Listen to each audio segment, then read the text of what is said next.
everyone. My name is Magbanua. I am from UnionBank of the Philippines. I'll make this a little bit quick because we lost some time there. Thank you for inviting me, and Enrico, on how Union Bank was able to integrate, collaborate, and accelerate its digital transformation journey. In this time of crisis and uncertainty. So, next slide.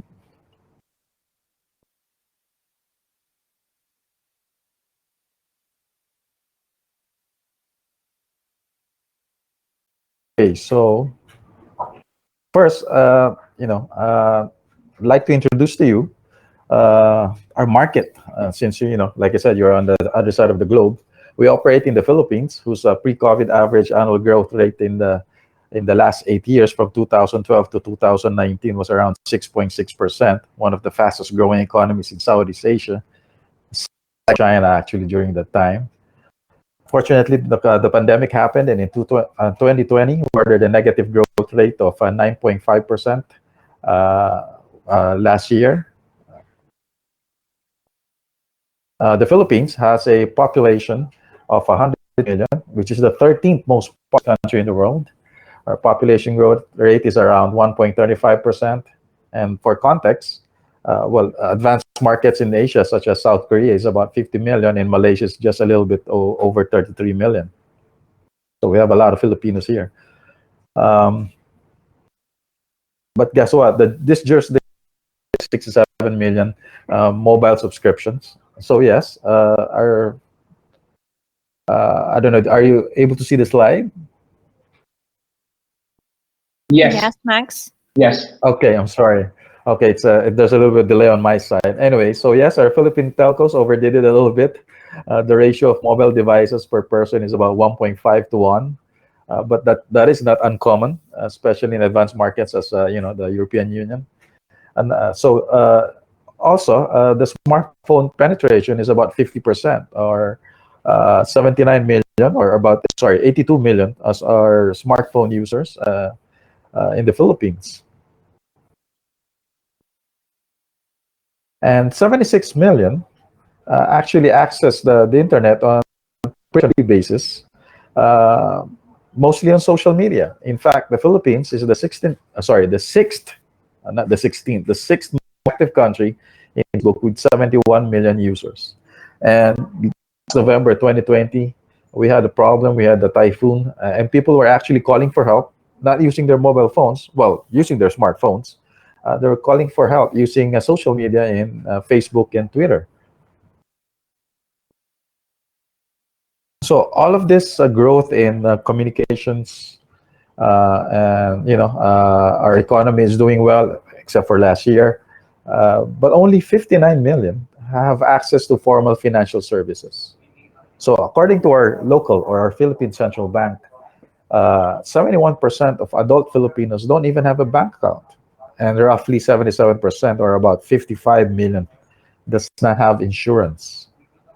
So even with this robust growth and economy, and it's growing steadily prior to the coronavirus pandemic, the country still lacks financial inclusion. This made it, in fact, quite more difficult for the government to deliver financial amelioration or assistance during the pandemic, because people, don't have don't have bank accounts, and they don't have access to financial services. So now I'll introduce to you, let me share with you the Union Bank's purpose, which is basically to the difference, that's the diff right there, by elevating lives of others, by connecting and enabling communities through smart banking in the spirit of Ubuntu. So earlier, just a few moments ago, I was introducing our market, our jurisdiction. Now I'm introducing to you our bank, Union Bank of the Philippines, and this is our Vice Chairman of the Board of Directors, Dr. Justo Ortiz. Looks like a lot, Steve Jobs there in this photo. So, anyways, we imbued into us, into the enterprise, the philosophy of Ubuntu, or collaboration, if you like to use that term. Ubuntu is the philosophy of you are because, or I am because we are. It's a sense of belonging in a community. It's a sense of humanity and compassion. So Dr. Ortiz, who was our the board away, imbued this higher purpose that as we embark on digital transformation journey, that we need to elevate the lives of our unbanked and served countrymen.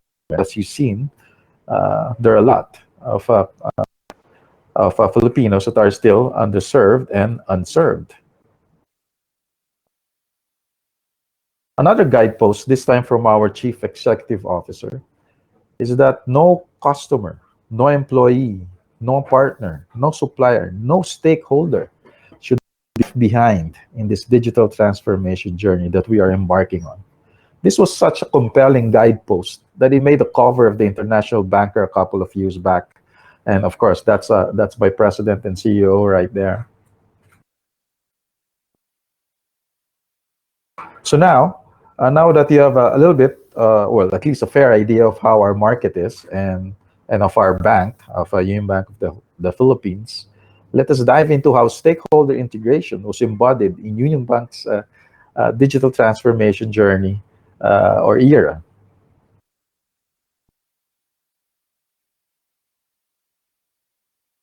First, we identified the major stakeholders in this transformation journey, and we determined that these are our shareholders and our regulators, definitely. Being a financial service institution, of course, we are highly regulated. Our employees, which we feel is our greatest asset, and of course, our reason for being or our reason for purpose is customers.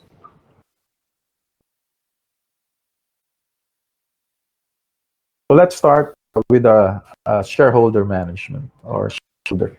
How did we integrate them? Back in Union Bank's 2016 strategic planning, well, as you've seen here in this photo, the bank is already using remote control or remote conferencing control. Uh, but what is more important, I guess, is to promote a common digital mindset that starts from our flows into our management committee and our key shareholders. Here is one of our keynote speakers then was Jerry Rifkin. He's an American thought leader, an economist, an author, who shared then the thoughts of the third industrial revolution to our board.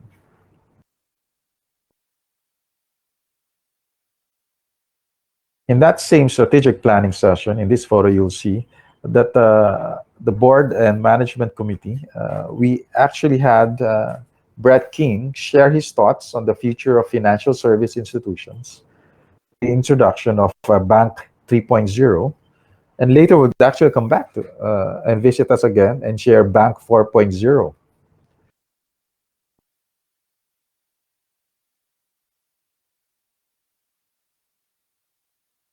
The bank also engaged heavily with our regulators. Regulators is basically the Banco Central of the Philippines, or the Philippine Central Bank, the Monetary Board, and other authorities.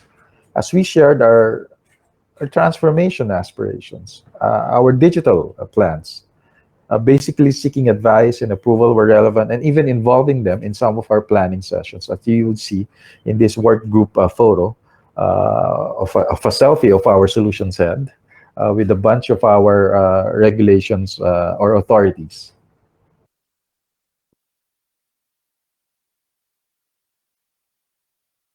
We also hold frequent hackathons for employees, and we even opened it up to the public. Uh, we attracted young talent from the academe, um, independent solutions designers and software engineers from generally the tech community at large here in the Philippines. You will see our CEO actually conversing with one of the solution or one of the software engineers. And then the photo on the right shows kids, actually, kids of our employees, children of our customers, joining a kiddie hackathon that we actually called Tic Hack Toe. I have a nice video about our how one of our hack executions went. Perhaps I'll just post that in the chat later.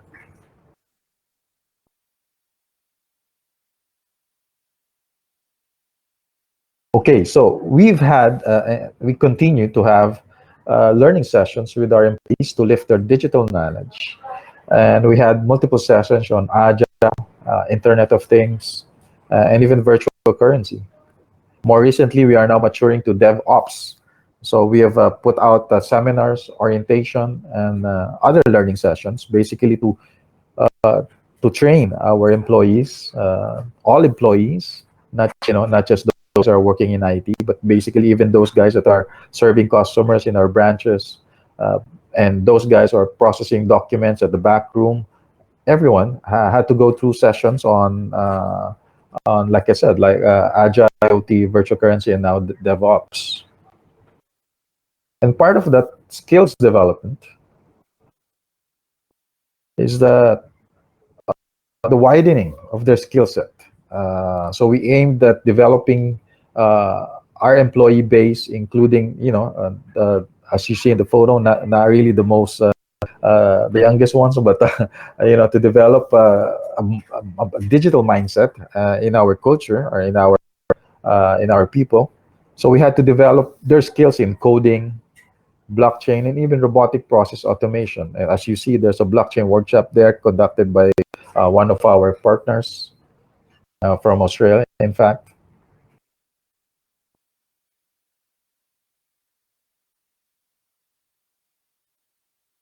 So now, so we've gone through our employees, our shareholders, our regulators, generally our stakeholders there. One of our key stakeholders, of course, is our customers. And you see in this photo, uh, this is actually a great example of our brand. In this photo, you will see an old bank branch, setting with lots of paper, documents, and generally a lot of people are customers. This is a busy day. You see the line, people lining up just outside the branch. And actually transform that into this. On November 16, 2017, we launched our flagship store and called it The Arc. Philippines' first fully digital, paperless branch. The theme is it is a high-tech branch with tablets, touchscreen monitors, augmented reality, and digital interaction. We also transformed the space from being a traditional transaction center into a community center. Uh, Prior to the pandemic, we would hold events in this branch, in this store that we have, even up to late into the night. We have even transformed the branch personnel to branch ambassadors. We have hired the same people that actually train uh, the Singapore girls of Singapore Airlines.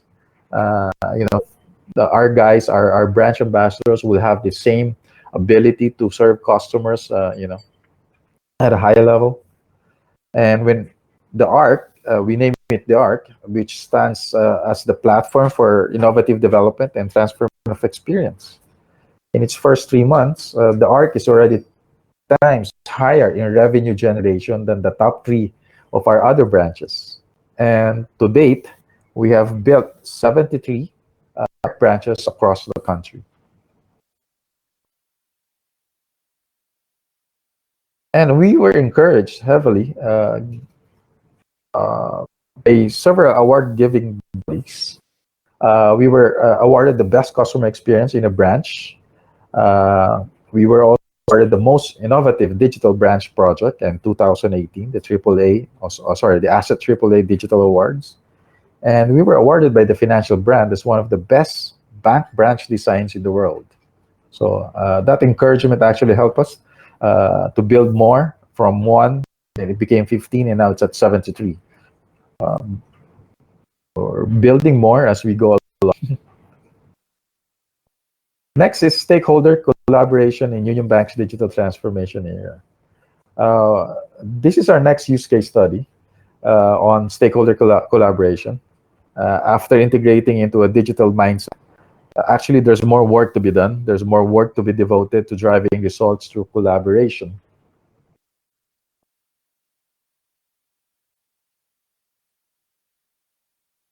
So I have chosen one of the latest themes, which is regulatory compliance technology, or as what we call it in the bank as RegTech.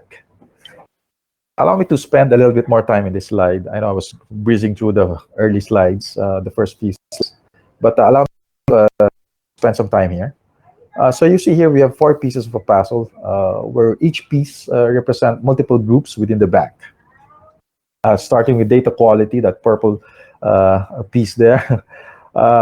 Teams from services, data science, and artificial intelligence, and our group from customer experience actually came together to ensure that what we collect, the data that we collect, we preserve them, we store them, and we safeguard them. And we only expose uh, relevant and accurate information to the different teams. Now we have another piece here, which is that's the green one there, the green puzzle piece. This is where our compliance and governance group and our legal and risk groups are actually put in, wherein they build the framework, they build the pretty much the from obviously from regulations, guidelines, and from a legal standpoint, they build us the framework and the template by which we operate, and by we build criteria in our regular or RegTech regulatory compliance technology. And the third piece of that is the red one, which is the branch network or the core and the core operations at the back end or the headquarters and other business channels. Basically, these guys who do the legwork, those guys who have contact with the customers, those guys who execute the framework, those guys who actually collect the data, collect the information from customers, and make sure that it's put in the it's in the cloud and somewhere like that. And the last piece of our puzzle for regulatory compliance technologies is the digital branch and the digital operations. Now, our digital branch is pretty much a support team for our digital products and services, like our digital accounts, our fully digital accounts, which I'll introduce to you later. And our digital operations is also the back room of those folks who are onboarded digitally. So we actually have a tracking and monitoring mechanism using dashboards and all of those tools. And they are pretty at the back end. So they give us the information, they loop it into the data quality folks, to the enterprise data services, to our data science folks who have their own set of data, by the way.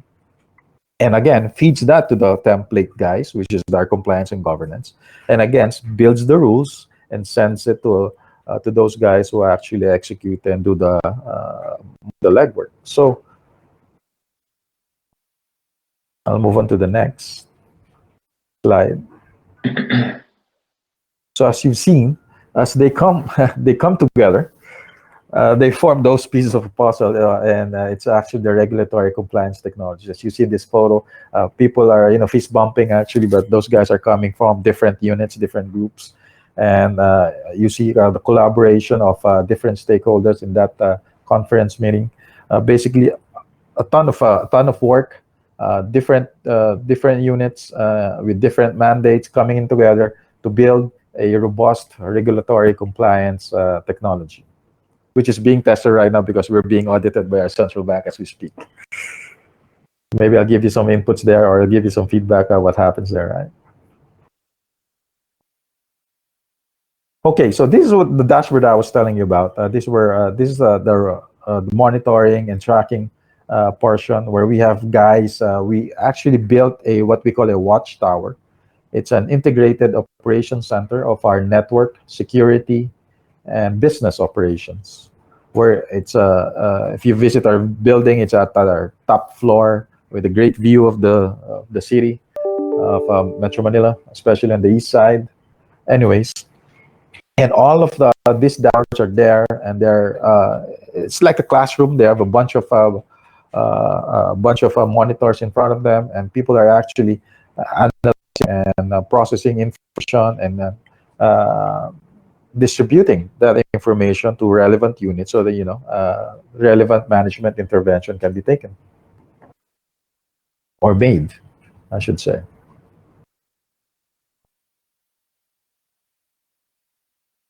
Next is accelerating client experience in this digital transformation.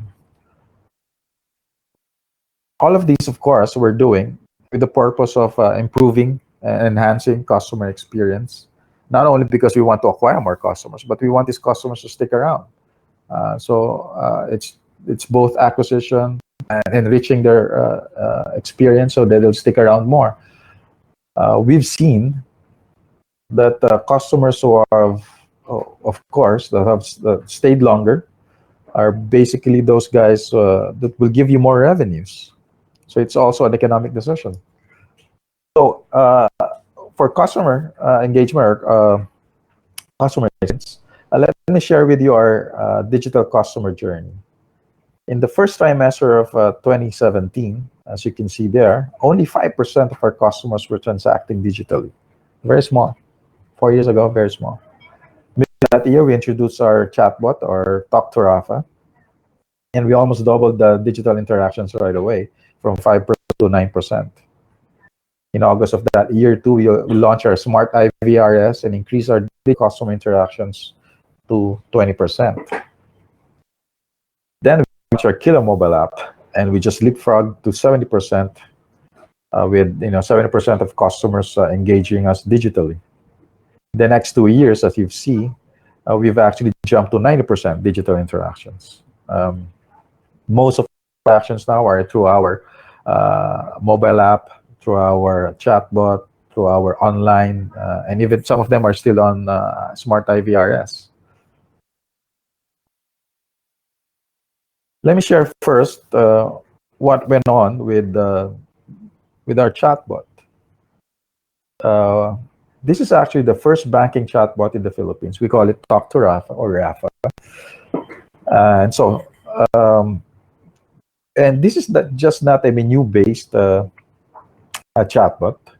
Well, in the beginning, it was just a menu-based, but we actually went on from just providing information, matured to more features such as credit card application, balance inquiry, contact updates, and a host of other services.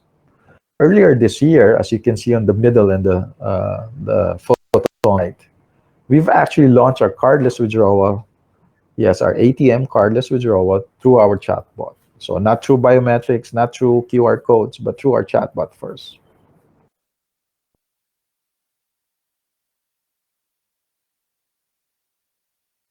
Next is Simon. We're very proud of this. Is our Killer mobile. This is simply the most powerful, most feature-laden mobile app in the country, and I think even in the region, maybe. And perhaps later I can share with you more what this mobile app can do. Why are we so proud of this? I'll go to the slide.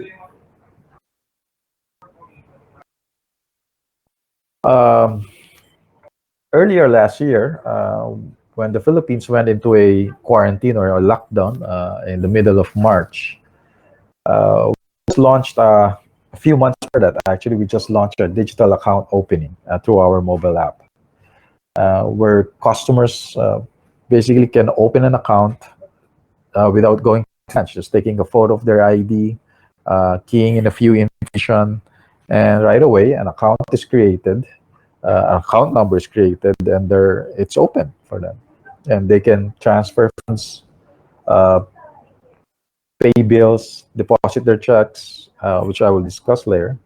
So we've deployed and strengthened basically our market-leading services around during the pandemic.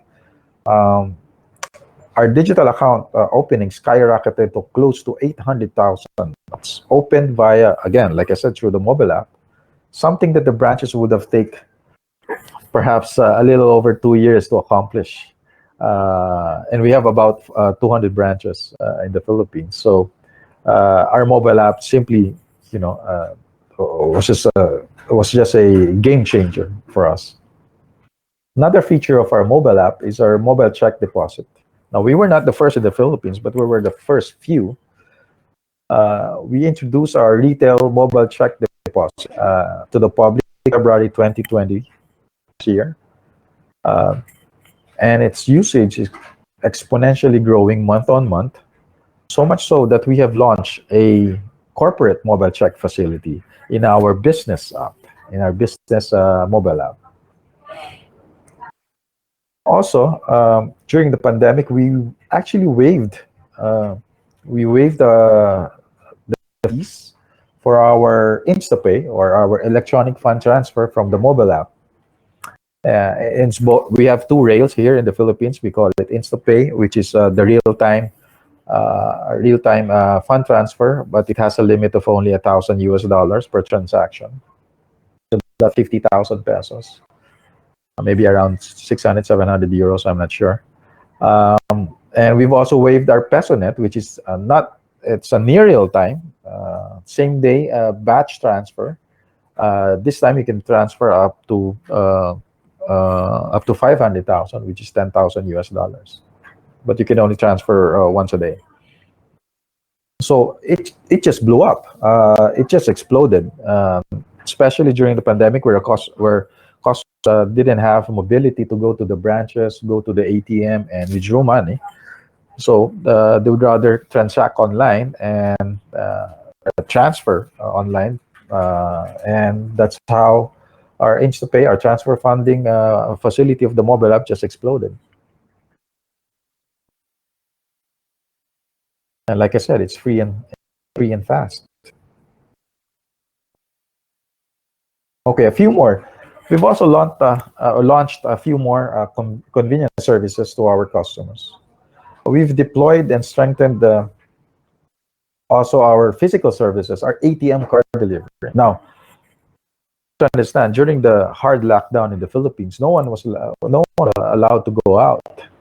So we shifted from traditional app-based services. I mean, our couriers who delivers, those guys who deliver our ATM cards for us, actually shut down their operations. The only ones that were the apps delivery services, such as Grab, which is our equivalent of Uber, Lala Move, and Angkas. But these guys are actually ride-hailing services that converted into food deliveries. With our regulators, that financial service is essential service, so they allowed us to deliver ATM cards. So we've actually pivoted from traditional couriers to app-based delivery services, and that actually wiped out even our backlog from pre-pandemic or pre-lockdown situations. We also launched on the first actually in the first 2 weeks of the lockdown. We launched our cash out services. We are, 200 branches is not too many, for a country with 7,100 islands.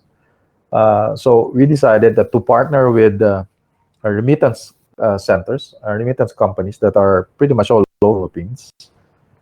And using our mobile app, our bank customers can actually nominate beneficiaries, let's say to the province or maybe 100 kilometers away, maybe even further, and send money to our partners, which are these remittance centers that you see there.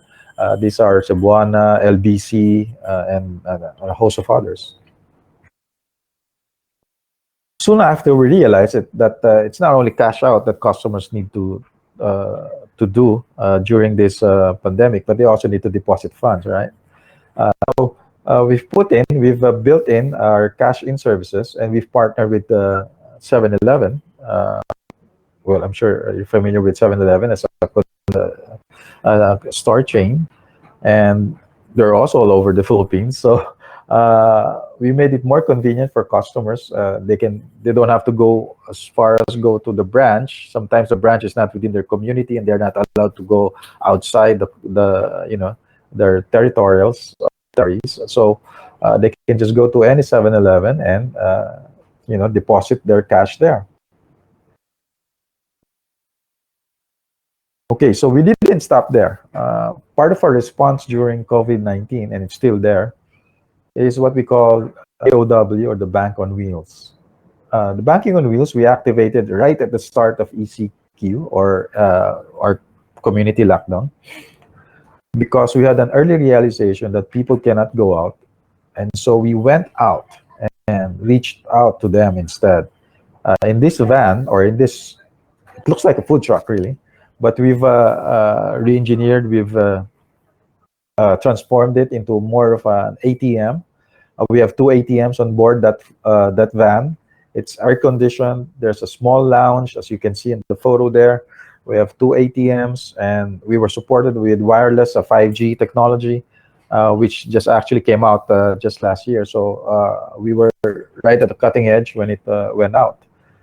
Um, we have used our bank on wheels to help disburse the, the government's social amelioration program, two locations, one in eastern Manila, or east of Manila, and one in southern Manila. So anyways, we have two of these, and we're building two more. Before the year ends. We will have four bank on wheels. Sometimes people just go to the truck and just take that, have their photo taken and something like that. So we've actually that collaboration of stakeholders, from the back end to the middle office, to the front end, to the starting teams. It helped us bounce back together in the spirit of Ubuntu, as I mentioned early on, as part of our philosophy on community, collaboration, humanity, and compassion. This response during COVID-19 was so compelling, and that Quality.com did a survey of 11,000 bank customers across Asia Pacific, and Union Bank of the Philippines was awarded the second most helpful bank during COVID-19. And you know how much separated us from being number one? It's actually just 0.12. Kakao Bank of South Korea was scored 102.21, and Union Bank was scored 102.09. So I guess we were just two survey questions away from being the most helpful bank in Asia Pacific. We were also proud because we were the Philippine bank in that top 10 of helpful banks in Asia Pacific. So, and that actually encourages uh, to provide more services, more digital services to help create innovative workflows uh, to serve our customers.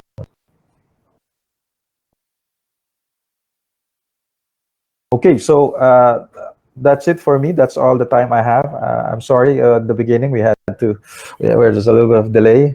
My name is Magbanua. I'm from the Philippines, from the Union Bank of the Philippines. Thank you and have a great morning.